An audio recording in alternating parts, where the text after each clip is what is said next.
Hello everyone, কেমন আছেন সকলে? আশা করি সকলেই খুব ভালো আছেন। আমি বিনীতা, স্বল্প বসনা গল্পের নতুন একটি গল্পে সবাইকে ওয়েলকাম। আজ আবারও কোদাইকানালের সেকেন্ড পার্ট নিয়ে চলে এসেছি। আপনারা তো দেখেছিলেন আগের দিন এসে ঘোরাঘুরি করে, এখন রাত্রি অনেক, প্রায় 7:30টার মতো। আমরা ডিনার করে আশপাশটা একটু ঘুরছি। যেহেতু পাহাড়ি গ্রাম, তাই তাড়াতাড়ি সন্ধ্যা লেগে যায় এবং নিঝুম প্রকৃতি হয়ে যায় এবং সবাই চুপচাপ, একদম চারিদিকে একদম নিস্তব্ধতা। তো তার মাঝেই আমরা ঘুরছি। দূরে ওই পাহাড়ের বাড়িগুলো দেখতে অসাধারণ লাগছে। মনে হচ্ছে কোথাও একটা ঘর নিয়ে এখানেই বসবাস শুরু করে দেই। অসাধারণ লাগছে দূরের ওই পাহাড়ের ছোট ছোট আলোগুলোও সঙ্গে, কি দারুণ দেখতে। পরের দিন সকালে আমরা বেরোবো। আজ পরদিন সকালবেলা এখন আমরা একটু ব্রেকফাস্ট করে বেরিয়ে যাব সাইট সিনে। এখন এখান থেকেই চা, কফি, ইডলি এই সমস্ত খাবো, তারপর বেরিয়ে যাব। এই ছোট্ট দোকানটা আমাদের গেস্ট হাউসের ঠিক কাছে। এখান থেকে খাওয়া দাওয়া করে এখন বেরিয়ে যাই। চলুন, আমাদের গাড়িও চলে এসেছে। চলুন এবার রওনা দেওয়া যাক।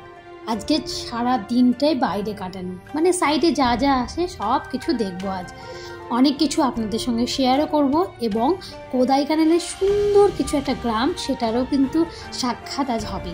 চলুন, সব মিলিয়ে আজ দুর্দান্ত একটা সকাল এবং সুন্দর ঝলমলে রৌদ্র উঠেছে। পাহাড়ি রাস্তা বেয়ে আমরা এখন পথ শুরু করেছি। পাহাড় আমার বরাবরই খুব প্রিয়। সমুদ্র থেকেও আমি পাহাড় খুব ভালোবাসি। আর তার থেকেও ভালো লাগে পাহাড়ের গায়ে ছোট ছোট যে বাড়িগুলো থাকে সেগুলো দেখতে দুর্দান্ত লাগে।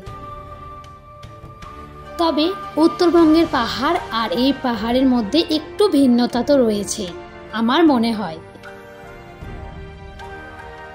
আঁকাবাঁকা পথ ধরে আমরা এখন চলেছি সুন্দর একটা ভিউ দেখার জন্য।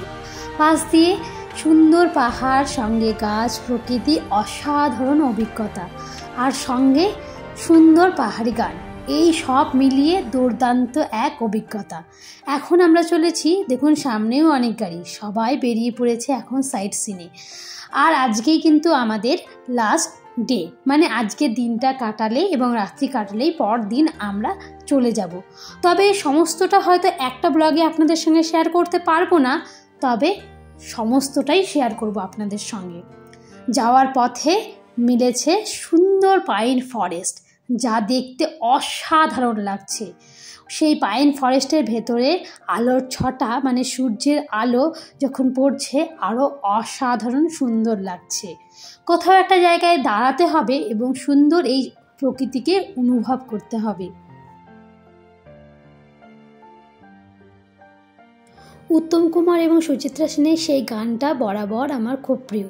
এই পথ যদি না শেষ হয়, তো তেমনই আমার মনে হচ্ছে এই পথ যেন না শেষ হয়, এই পথ অবিরাম চলতে থাকুক। আমার বেশ ভালো লাগে প্রকৃতি, গাছপালা, আর তার মাঝে এমন সুন্দর রাস্তা। কার না ভালো লাগে বলুন এমন রাস্তা? আমার মনে হয় আমার সঙ্গে আরও বন্ধুরা একই সহমত হবেন।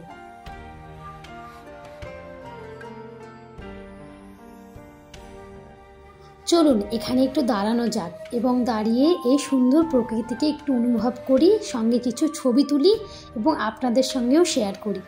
দেখুন তো আমি যা বলেছিলাম তার ঠিক কিনা।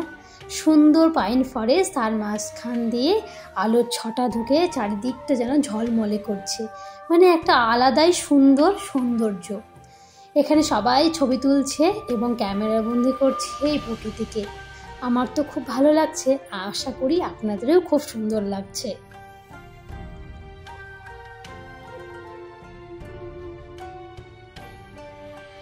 আমরা এখন সেকেন্ড ডেস্টিনেশনে এসে দাঁড়িয়েছি। এখান থেকে দূর থেকে পাহাড়কে দেখতে খুব সুন্দর লাগে। ড্রাইভার সাহেব তাই বলল যে এখান থেকে পাহাড় দেখতে খুব সুন্দর লাগে, কিন্তু যেহেতু ফগি হয়ে গেছে ওয়েদারটা, তাই তেমনভাবে দেখা যাচ্ছে না।